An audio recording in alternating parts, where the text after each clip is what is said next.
नमस्कार साथियों, हमारे YouTube channel RN career point पर आपका स्वागत है। आज मैं लेकर आया हूँ मॉडल पेपर नंबर 5 और कक्षा 10 और विषय हिंदी का, जिस तरीके से आप लोग देख पा रहे हो। अब मैं आपको यहाँ दिखा रहा हूँ कि आपने निर्देश पढ़ लिए होंगे, आपने पूर्णांक और समय अच्छे तरीके से देख लिया होगा। तो मैं इसके लिए पहला प्रश्न है कि घोड़ा दौड़ रहा है, वाक्य में कौन सी क्रिया है? तो घोड़ा दौड़ रहा है यानी कि दौड़ने के लिए किसी भी कोई सहायक क्रिया इनके पास नहीं है, तो ये डायरेक्ट क्या हो जाएगा? अकर्मक क्रिया, यानी कि इसके अंदर कोई भी क्रिया सहायक क्रिया नहीं है।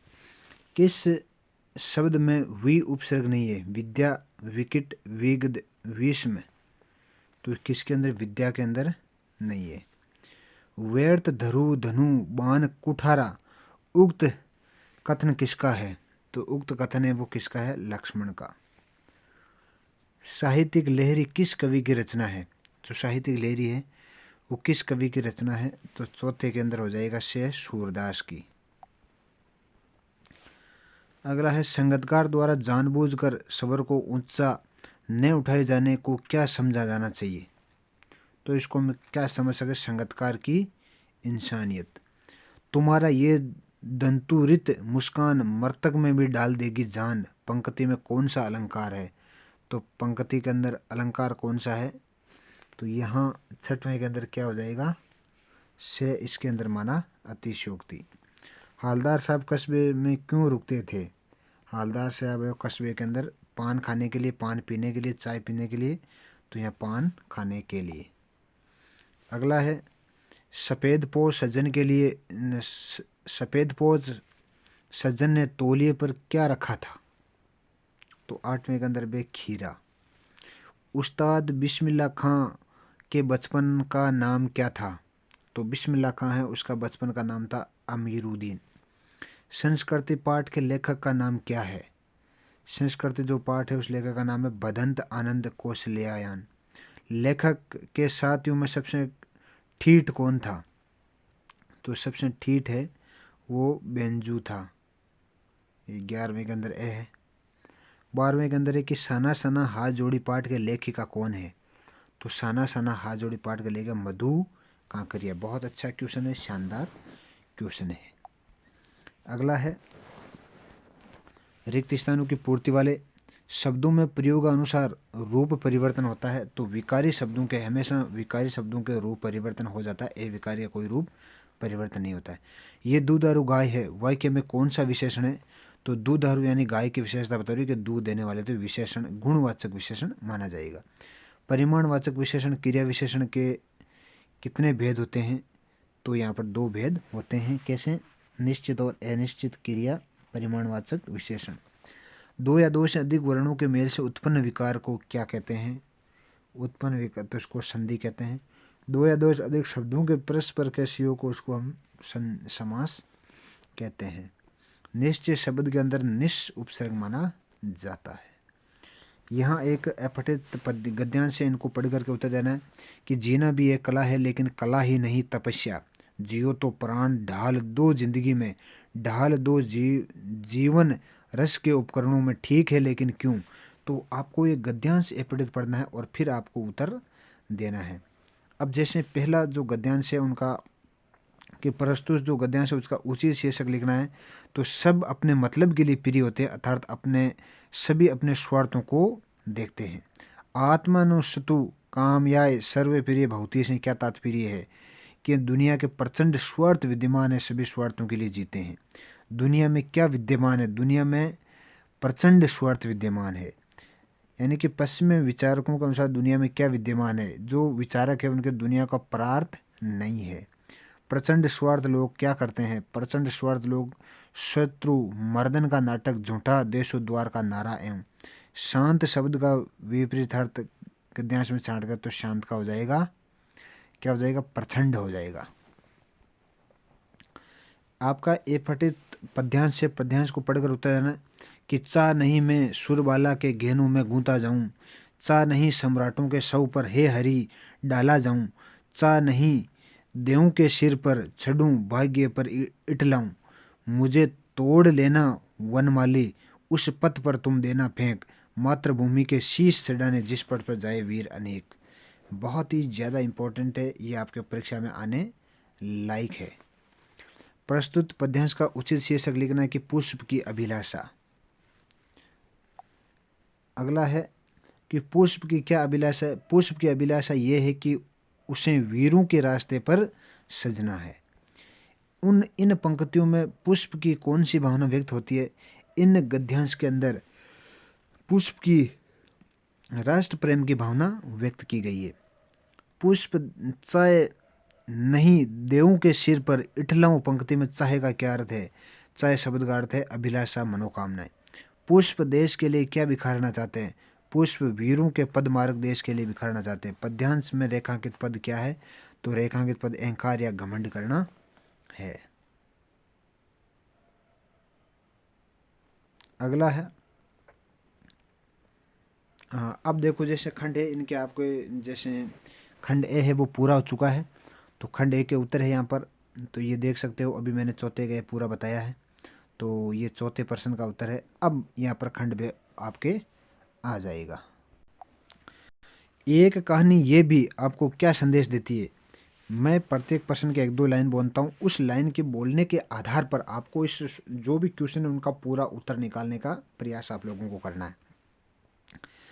एक कहानी ये भी हमें कई संदेश देती है। पहला संदेश ये है कि स्वतंत्र और जन आंदोलनों में स्त्री पुरुष बराबरी भागीदारी होनी चाहिए। लेखक के अनुसार संस्कृति कब असंस्कृति हो जाती है? लेखक के अनुसार संस्कृति मानव कल्याण की भावना निहित होती है। जब ये भावना टूटकर मानव के अकल्याण और विनाश में सहायक बन जाती है, तब ये असंस्कृति बन जाती है। बहुत इंपॉर्टेंट क्वेश्चन है। सो तो व्याधि हमको ले आए, यहाँ गोपियों में व्याधि किसको माना गया है? यहाँ गोपियों ने कृष्ण के द्वारा उद्धव माध्यम से भेजे गए योग संदेश की व्याधि माना है, क्योंकि इसे न तो कभी देखा और न सुना, न इनका अनुभव किया, इसलिए इन्होंने इसे कड़वी ककड़ी की भांति अरुचिकर कहा है।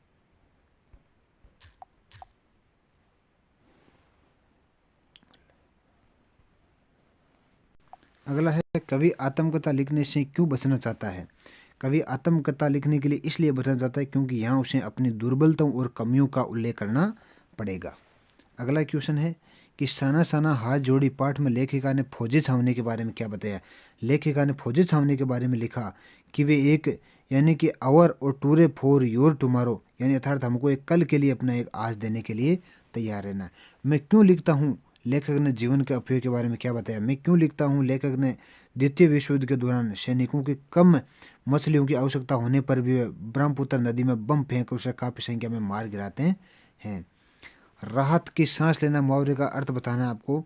राहत की सांस लेना का अर्थ है कि तसल्ली महसूस करना, आराम महसूस करना। खंड से है, खंड से में आपको अच्छी तरीके से पढ़ना है कि हालदार साहब पान वाले को एक देशभक्त इस तरह से मजाक उड़ाया, जाना अच्छा नहीं लगा, यानी कि मुड़ कर देखा तो अवाक रह गए। एक बेहद बूढ़ा मारियल सा लंगड़ा आदमी, सिर पर गांधी टोपी और देखो काला चश्मा लगाए, हाथ जोड़ी एक संदूकी था। तो आपको ये अच्छी तरीके से पढ़ना है। और पढ़ने के बाद में जो इनके जो प्रश्न है, पहला प्रश्न है कि पान वाला क्या कर रहा है? तो पान वाला देशभक्त का मजाक उड़ा रहा है। देशभक्त किसे कहा गया है? सच्चा देशभक्त दिव्यांग चश्मे वाले को कहा गया है। हालदार साहब अवाक क्यों रह गए? कैप्टन चश्मे वाला बूढ़ा दुबला पतला दिव्यांग था और वे गांधी जी की टोपी उसके सर पर थी। हालदार साहब ने कैप्टन को बेचारा क्यों कहा? हाँ, वे यानी कि असमर्थ दिखाई दे रहा था, उसके पास दुकान भी नहीं थी। अथवा के अंदर भी है कि नवाब साहब तरसना, यानी कि एक जैसे और है, तो यहाँ भी आपको देखना है। अब खंड बे के उत्तर यहाँ आपको है कि खंड बे के उत्तर आप देख रहे हो, अच्छी तरीके से आपको देखना है। खंड बे के उत्तर है 8वें प्रश्न का, 9वें का, 10वें का राहत की सांस लेना खंड से है। खंड से का मैंने 21 का उत्तर भी बता दिया है। अगला 13वां प्रश्न है कि प्रस्तुत पठित पद्यांश को पढ़ करके आपको, यानी कि बादल गरजो घेर घोर गगन धारा धर ओ ललित ललित काले गुंगराले, बाल कल्पना से पाले विद्युत छवि उर में कवि नव जीवन वाले, वर्ज छिपा नूतन कविता फिर भर दो बादल गरजो गरजो। तो इसके अंदर है कि पहला प्रश्न, कवि ने बादल के प्रति क्या दृष्टिकोण कौन है, तो ये भी आपको लिखना है कि कवि बादल के प्रति सकारात्मक दृष्टिकोण है क्योंकि वो बरस कर जीवन को हरा भरा कर देता है। अगला प्रश्न है कि बादल किसका प्रतीक और क्यों है, तो बादल पौरुष और क्रांति का प्रतीक है क्योंकि यहाँ गर्जना में जोश भरी गड़गड़ाहट है। कवि ने बादल की तुलना बाल कल्पना से क्यों की है, कवि है बादल की कल्पना इसलिए क्योंकि यहाँ बच्चों की कल्पनाएं अत्यंत मधुर है। इस कविता के माध्यम से कवि किस स्वर को प्रमुखता प्रदान की है, यानी कि इस कवि के माध्यम से कवि ने ओज स्वर की प्रमुख प्रधानता दी है। अथवा के अंदर भी एक पद्यांश है, इसको भी आपको पढ़ करके उत्तर देना है, यानी कि दोनों में से जो भी आपको अच्छा लगता है वहाँ आप कर सकते हो। एक कहानी, ये भी पाठ के आधार पर मनु भंडारी के व्यक्तित्व का कोई आपको देना है, बहुत ही शानदार क्वेश्चन है। तो इस तरह का जो क्वेश्चन है, क्या सेनोई और काशी से बढ़कर कोई जन्नत नहीं इस धरती हमारे लिए, बिस्मिल्लाह खाएं ऐसे नहीं क्यों कहा करते थे, ये भी बहुत इंपॉर्टेंट क्वेश्चन है। तो यहाँ दोनों को पढ़ना है कि सूरदास के पदों की सरसता और भावुकता के साथ वाविकता भी है, स्पष्ट कीजिए। तो इसके अंदर भी आपको स्पष्ट, यहाँ की सूरदास के पदों में सबसे बड़ी विशेषता यह है कि यहाँ गोपियों की वाविंगता और वाविंगता के साथ तात्पर्य बोलने का कौशल। सूरदास ने गोपियों के माध्यम से अनेक स्थूल व्यंजन का प्रयोग किया, जहाँ पर वे कहती है कि उद्धव तुम हो इतनी बड़ भागी, यहाँ गोपियों के दिखावे के लिए उद्धव की प्रशंसा कर रही है, किंतु इसकी वांगवी गदता से प्रकट होती है। ये दंतुरित मुस्कान कविता के मूल भाव अपने लिखण हुए, यानी कि ये कविता है कि मुस्कान के नागार्जुन द्वारा लिखी गई। इस कविता में बच्चे की मुस्कान का बड़ा मनमोहक वर्णन किया गया है। वे बच्चे के जिसके भी अभी दांत निकले शुरू हुए, वे कवि अपनी मनोहरी मुस्कान और माध्यम से कवि के हृदय सरल व्यक्ति की प्रस्तुत करना चाहता है। अगला खंड से के उत्तर देखना आपको अच्छी तरीके से। 12वें प्रश्न का जो पद्यांश है और ये 13वें प्रश्न ये अथवा का पद्यांश है, ये इनको भी अच्छी तरीके से आपको देखना है। ये 13वां प्रश्न है कि कवि बादल के प्रति सकारात्मक दृष्टिकोण है। और ये है अगला प्रश्न है वो 15वें का उत्तर सूरदास की जो पूरा पद है उनकी विशेषता है, ये दंतुरित मुस्कान की है। अब आ जाता है खंड दे, जयशंकर प्रसाद का जीवन परिचय आपको संक्षेप में लिखना है कि जयशंकर प्रसाद अपने या राम वृक्ष बेनीपुरी के कर्तृत्व में व्यक्तित्व का आपको परिचय।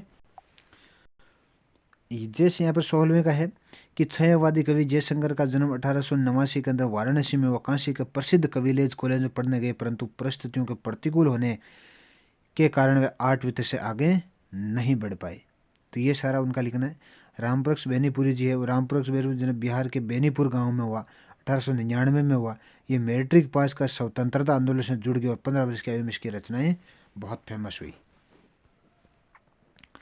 इसके अलावा 17वां प्रश्न है कि देश को अपनी सीमा पर बैठे फौजी किस तरह से कठिनाइयों से जूझते हैं, इसके प्रति हमारा उत्तरदायित्व क्या होना चाहिए, या लेखक के पिता उसके साथ किस प्रकार स्नेहशील व्यवहार करते हैं।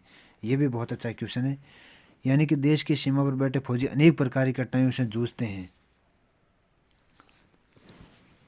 और उन्होंने भयंकर सर्दी का सामना करना फिर भी सीमा की रक्षा यानी अपने बहन भाइयों माता पिताओं के लिए रक्षा के लिए तैयार रहते हैं। दूसरा जो अथवा के अंदर दे रखा है कि लेखक के पिता पुत्र के प्रति स्वाभाविक लगाव था, उसे पास सुलाते, नहलाते, धुलाते, पूजा अपने साथ बिठाते, मस्तक पर त्रिपुंड बभूत लगाते। ये भी बहुत अच्छा क्वेश्चन है। और फिर आपको निम्न एक विषय यानी कि स्वास्थ्य ही श्रेष्ठ धन है, बेरोजगारी एक समस्या, निरक्षरता एक अभिशाप है, विद्यार्थी जीवन में अनुशासन, ये सारी चीज़ें आपको पॉइंट बनाते हुए लिखना है। अपने राजकीय विद्यालय सीनियर सेकेंडरी विद्यालय मंदसौर के छात्रा रमन बाला मानकर विद्यालय के प्रधानाचार्य छात्रावास कमियों का वर्णन करते हुए उसने एक प्रार्थना पत्र लिखना है, या स्वयं को एक बीकानेर का नीरव मानते हुए उसने मित्र को अपने अभिषेक शादी बुलाने निमंत्रण पत्र भी आपको तैयार करना है। तो ये भी आपको बहुत अच्छी तरीके से तैयार करना है। एक विज्ञापन भी आपको यहाँ यातायात अथवा परिवहन अधिकारी और सड़क पर वाहन की सावधानी चलाने तो एक सार्वजनिक विज्ञापन भी आपको तैयार करना है। ये जो खंड दे उनका उत्तर है 16वें का कि जयशंकर प्रसाद का पूरा जीवनी है। यह रामवृक्ष बेनीपुरी जी की है, क्या क्या अपने जीवन की। ये शत्रुओं देश की सीमा पर बैठते फौजी अनेक प्रकार की घटनाओं से जूझते हैं। अथवा लेखक के पिता पति स्वाभाविकता ये उन्हें आसपास सुलाते, नहलाते, धुलाते, पूजा अपने साथ बिठाते। और स्वास्थ्य ही श्रेष्ठ धन है, प्रस्तावना स्वास्थ्य यानी कि उसमें क्या क्या लिखना है। स्वास्थ्य पर आधारित भोजन हमें किस किस तरह से करना चाहिए, और उसके बाद में स्वास्थ्य रक्षा और उपाय कैसे होना चाहिए, उपसंहार बताना चाहिए।